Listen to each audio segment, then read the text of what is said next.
guys, welcome back to the PDSG TV. So today I will be attempting to record a wash day.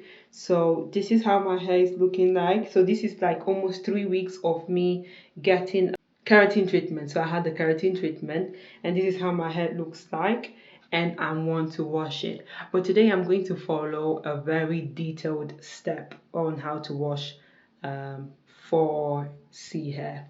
So one thing I'm trying to do this year is I want to wash my hair.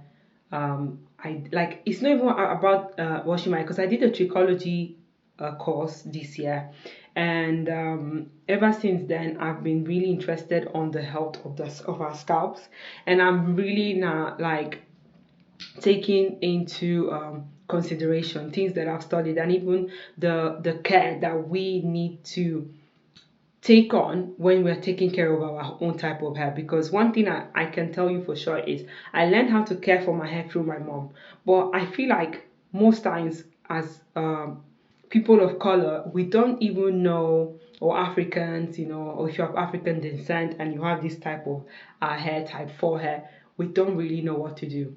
There was a time where we had the natural hair movement, and it was all good, and everybody want to be natural and everything. By the way, I'm still natural, I'm not relaxed, but if you can see all of this, it looks a bit crusty because I put some gel and some edge control. That's one thing I don't like about edge control, because how it usually looks on my hair, like it's giving gray, it's giving grayish, and it's not looking in a way that I like it. But I have to follow the first step. So the first step of my wash day is going to be pre-poo. So that's where I am going to wet my hair and condition my hair, and I'm going to show you guys what I'm going to do with it. So just stay tuned, keep watching. Thank you for tuning in, and I hope you enjoyed this wash day, and let's get it started. I needed to get my conditioner and the oil to mix, so I mixed them up, and this is what my pre-poo looks like.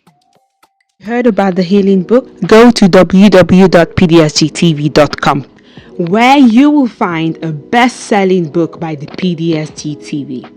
Learn and understand about healing. Hurry up, because the book is selling fast, and it's selling at half the price. Half the price, guys. Half the price. It's an offer you cannot miss. Step 1. Pre-poo and detangle is essential. It's a non-negotiable standard that you need to adopt, because I remember that it took me years to actually agree to this step. I will do it sometimes I'll skip it, but if you've got 4C hair, there is no way you can skip this, and I will tell you why. Because there are 4 steps in this: product, application, detangling, and duration. So a pre-poo is a pre-shampoo treatment, adds a layer of protection against the stripping effect of shampoo, and makes detangling much easier. So first, you use a penetrating oil like coconut oil or olive oil, and a deep conditioner that has a good sleep. You mix them together.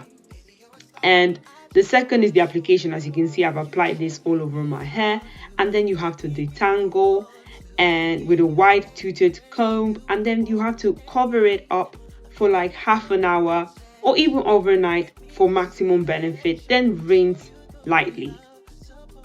Well, this is probably not step 2, but step 2 is cleanse, and during this step you would have to use a gentle sulfate-free shampoo to cleanse your scalp and hair without stripping too much moisture. And this step, I'm sorry guys, I don't have a clip of it, so that's why you're not seeing that. Step 3, deep condition and moisturize. This is crucial. So deep conditioning is the most important step for moisture loving 4C hair. If you have 4C hair, you know how much this type of texture loves moisture. And then, well, you guys may be thinking that your curls are loose, is not 4C. Well, at the beginning I stated that I had a keratin treatment, and that's the reason why my curls look looser. But I'm just telling you my own curl pattern, because I know my original curl pattern. Right now the curl pattern looks so much looser because of the keratin treatment. But one thing about keratin is that the more you wash your hair, the more the keratin is it's rinsing off basically.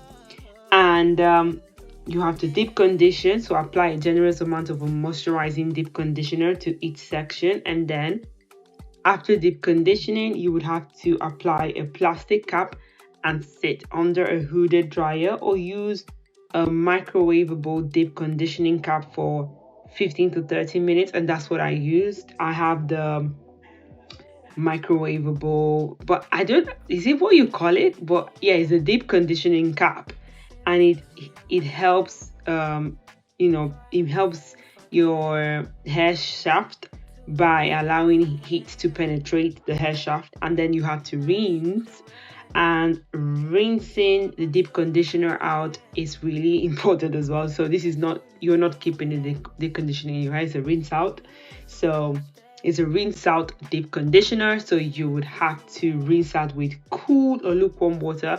This was another error I used to make. I used to make this error so frequently because I would always rinse with hot water. And no, your hair the water has to be cool or lukewarm.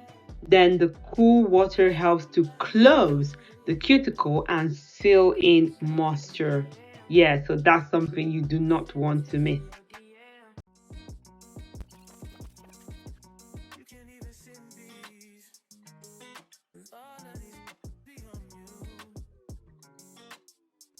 Step 4, moisturize and protect. And this is the pre-blow dry method.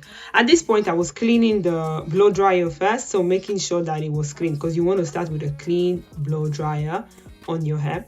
Then one thing you need to realize is I was using the Freeze anti-spray on my hair by John Frieda, and this is the step to locking in moisture and protecting your hair from the low heat of the blow dryer. So I applied the leave-in conditioner to each section. First it was the protective spray, because I'm blow drying my hair. Then which serves as a leave-in conditioner as well. And then I applied a serum, so a non-greasy serum to seal in the moisture. And that antifreeze was actually the conditioner, and then the serum, and then the heat protectant. So the first thing is the leave-in, then the oil or cream or serum to use on your hair, then the heat protectant. This is mandatory because you have to protect your hair from the high temperatures.